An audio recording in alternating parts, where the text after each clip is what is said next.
the Jordans, these Concord Jordan 11 basketball shoes, they drop tonight at 11. So lines are forming all over the place. You know they're going to go fast. People are tweeting about it. They're taking pictures of standing in line.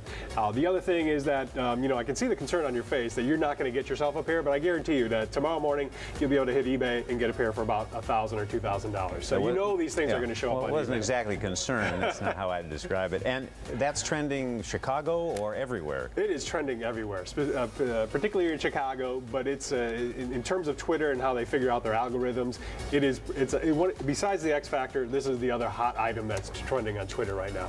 And I understand you're seeing a lot about Julianne Moore tonight. What are people saying? Yeah, so, 'tis the season for movie trailers. And, the latest one that's coming out is this HBO film about former Alaskan Governor Sarah Palin. And the movie's called The Game Change. But the only thing that's hotter than the release itself is Julianne Moore's performance. So people are talking about her performance, and I quote out there from the stuff I've been reading, that Moore's performance makes Tina Fey's impersonation of Palin seem like child's play. So that's the thing that's getting talked about the most. Obviously, Ed Harris is playing John McCain, and it comes out March of 2012. So Julianne Moore is trending hot tonight just because people are interested in the trailer? They've seen the trailer and they're talking about this movie. And I don't think they're so impressed with the movie itself, but just based on her look and performance, it's uncanny. All right, very good. By the way, can you see Russia from there? Thank you, Steve. Robin? Theater ticket sales are down. How is this possible? Well, I think with the holiday weekend here, people are looking to kind of download a little bit, take a rest, and they're looking for movie times. Okay. So they're saying, hey, let's take a break from the holidays, let's take a break from the shopping, and let's go see a movie. So and one of the top movies that are trending currently on Google is We Bought a Zoo, which came out on the 23rd. Some of the comments out there that I've seen on Facebook and Twitter is that it's a great movie for kids and adults. It's an absolutely adorable, which are the words not being used to describe the other two movies which are trending on Google, which is Girl with the Dragon Tattoo and War Horse. War Horse, which was promoted as a family movie, but apparently it's not been getting very good reviews. No, it is not. Okay. So. Kids are home out of school for the week. You got to find something you can do with them. And then also trending is something that a lot of people are just hearing about, but apparently was a popular Christmas gift. Yeah. So the term K-cups is trending on Google. If you're not familiar with K-cups are those single-serving coffee cups that fit into those Keurig coffee machines. They're the single-serving shot coffee makers. So apparently if you get one of those Keurig coffee machines, you're going to need the accessories, which include the cups, which can go for anywhere from $25 to $30 for 50 servings. And then, of course, the cups are they're like a piece of art. So you're going to want to have the K-cup carousel to go with it to display your It's like spending Starbucks money, but you're drinking your coffee at home. Exactly. Right, so a lot of people are interested in buying all these accessories because they got the coffee maker maybe for Christmas. Exactly, because it's a small investment. The coffee makers themselves go from anywhere from like $120 or upwards to about $200. So obviously, when you add in the cups and the carousel, and they got you for life. Fortune. Exactly. All right, thank you so much, Steve. Thank you. Coming up, a little girl gives away her favorite doll and starts a wonderful holiday tradition. First, though, Mega Monday. We're talking Tebow is rather controversial. We cannot show it, but if you went to his Twitter page, you could actually what he read said what about he Tim Tebow was something that Tim Tebow might not say himself. Exactly. Words he wouldn't think. Well, Bill Maher is Bill Maher. Bill Maher is Bill Maher. He's not. And he didn't pick Christmas Eve by accident. I don't think he did. It's interesting because his show's on hiatus right now, Real Time with Bill Maher, which is on HBO, and his show actually starts up again January 13th. So what a great way to start picking up a little buzz around Bill Maher. And hey, by the way, my show starts in 2 weeks. Well, he didn't say that, but of course, yes, the one interesting comment out there is from Eric Bolling of Fox Business News. He responded on Twitter saying Bill Maher is disgusting, vile trash. I can't even repeat what he just tweeted about Tebow on Christmas Eve, and certainly neither can we. So. Okay, well, you can expect those two would not be agreeing with one another. Exactly. What else we got that people are interested in? You might be excited about this, but one of the most popular bands of the 1980s is back on tour. That's why I'd be excited, because in the 80s is when I was, Me too. Of that concert-going age. Right. So Van Halen announced on their Facebook page yesterday that they're going back on tour. They have 2012 plans. Tickets go on sale January 10th. They haven't mentioned where they're going to play, but a lot of comments on their Facebook page are saying, please come to San Francisco, please come to Rio de Janeiro, please come to Prague. So people want to see them all over the world. The one thing is that, you know, David Lee Roth is coming back. He's one of the original members. But Michael Anthony, the original bassist, is being replaced by Eddie Van Halen's son, Wolfgang Van Halen. How old's the oldest band member, you think? They're in their 50s. They're in their mid to late 50s. Should be interesting. A lot of people are saying it's not the same without Michael Anthony. And then one of my favorite comments out there is, I guess hair plugs, rehab, divorces, and Weight Watchers are too expensive. They need to make money somehow. Pay the bills. Hopefully it'll be entertaining, though. Thank you, Steve.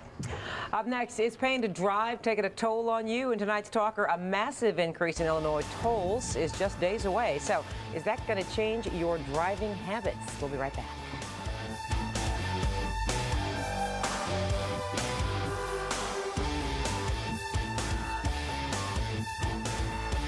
It's called I Got This, How I Changed My Ways and Lost What Weighed Me Down. So in the book she revealed, and this is what people are talking about, is that she turned down the lead role in the 2009 film Precious, and she would have played the part of Precious. So people are saying, you know, would she have won the Oscar because she played the role? You know, and as she mentions in her book, as much as I was moved by this film, I wanted to try a role that had nothing whatsoever to do with my weight. But as we all know, she is the spokesperson for Weight Watchers. Which before she said she wanted to have roles that had nothing to do with singing, which this would have seemed to be a really great, gritty, dramatic role that she didn't sing in, but... Correct. And you know, the interesting thing out there, too, is that she has a new Weight Watchers commercial out there where she's singing a duet with herself. Yeah, people are like, that's creepy. I kind of like that, but I did like Gabrielle Savoni in that Precious role. It was really fresh, and she was a new face. I agree. All right, what else? So everyone has a list this time of year. Everyone's put out their 2011 list. So the Hollywood Reporter just put out their list. I gotta get a list. You need a list. Everyone needs a list. The latest one is the biggest film flop of 2011. So I don't know if you've seen the movie, but the movie's called Mars Needs Moms. It was a Disney film. The movie cost $150 million to make. It only pulled in $39 million worldwide. It's expensive to go to Mars, I guess. It is. Just a horrible film.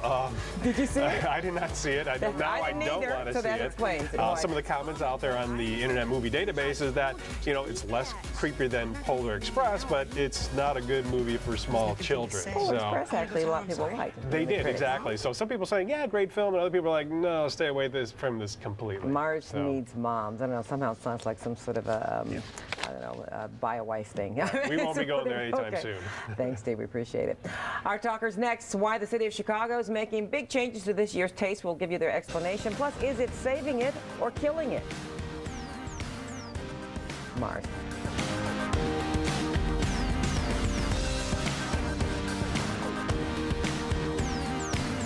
Media expert Steve Ziemba. And Steve, boy, oh boy, just in time for New Year's Eve, where the Daily Beast has a list of the drunkest cities in America.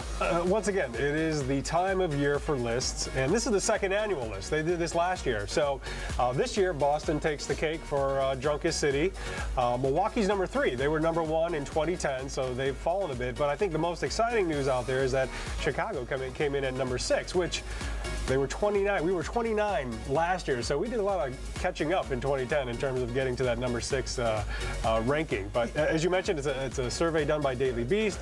They looked at over 200 cities, and I'm looking at some of the conversations out there online, and I can tell you that Cleveland came in at number 23, and they seem pretty excited about it for whatever reason, because there's a lot of comments from Cleveland saying, hey, we made the list. And a popular NASCAR driver got himself a whole lot of trouble with some tweeting, huh? Exactly. Not driving, but tweeting. So what do NASCAR and breastfeeding have in common? Well, that would be KASEY Kahne. So obviously yesterday we had these breastfeeding mothers do a nationwide sit-in at the Target stores yesterday. And apparently KASEY Kahne expressed his disdain on Twitter yesterday. I can't tell you exactly what he tweeted, but I can tell you he used the #nasty hashtag, to which one mother replied, I hope someday you have a kid and someone tells your wife that feeding your child looks nasty.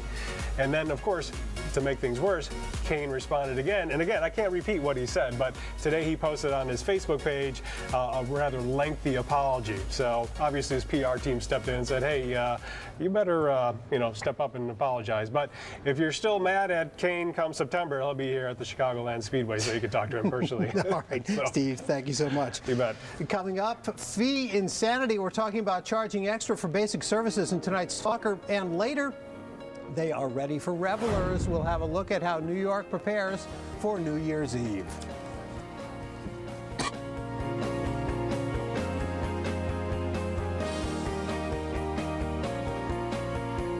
So apparently, forget the iPad 3, forget the iPhone 5. There's a new Steve Jobs doll out there. And apparently, this thing is hot. It's been trending all day long in the social channels.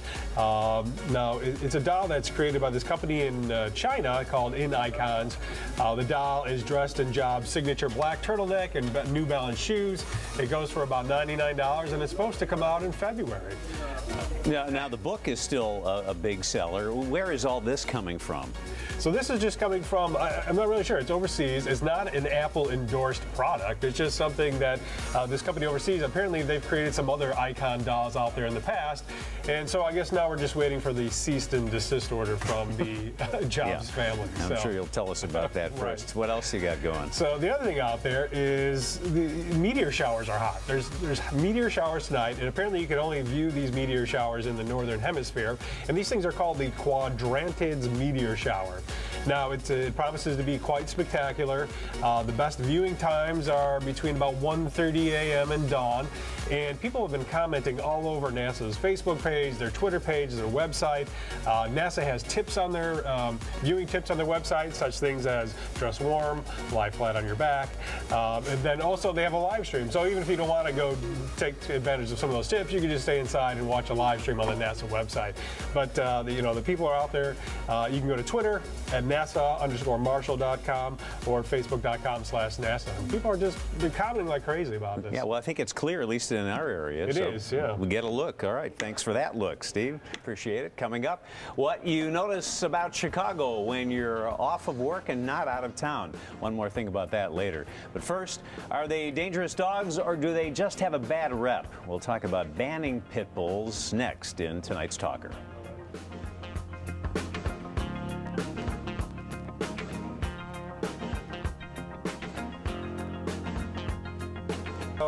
Just in time for the post-Christmas cookie season, the Girl Scouts have a new cookie. It's called Savannah Smiles. It's in honor of their 100th anniversary of Girl Scouting. The name reflects apparently the home of the Girl Scout founder, Juliette Gordon Lowe. It's a new lemon cookie, and the Girl Scouts have experimented with lemon-type cookies in the past, but not to very much success. This one's described as a cool and crisp lemon wedge cookie. Cookie sales start this weekend. And looking at some of the comments out there, my favorite comment was, I can't tell if this is a new Girl Scout cookie or an old Hall & Oates song from the 70s. Oh, nice. And you'll see my comment on there soon. The cookies have gotten too small. Yes. Well, I'll pass that message on. I'll post on the Girl Scouts Facebook page. Thank you. Like a fat, thin mint. And also, this is the time of year when everybody's trying to get in shape. New Year's resolutions, diets. So what's trending in that department? Yeah, so the Dash Diet book is apparently the best diet book in the U.S. The U.S. News and World Report released its second annual rankings for best diet books today, or just diets. This Dash Diet book, which apparently probably doesn't come with the box of the Savannah Smiles cookie box, but this Dash Diet book, which stands for Dietary Approaches to Stop Hypertension. It's a fruit and heavy diet. It focuses on eating whole grains and nuts, avoiding sugar and fats and red meats. And apparently the author is a Chicagoan. She's a local woman here.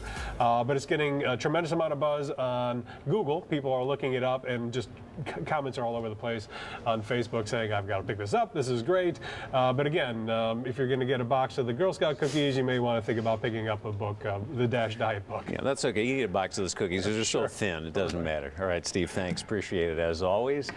Why is movie box office revenue shrinking? I have 3 reasons. One more thing about that coming up later. Tonight's Talker is about the Chicago Bear who kept his job yesterday. Do you think Lovie Smith deserved to? That's next.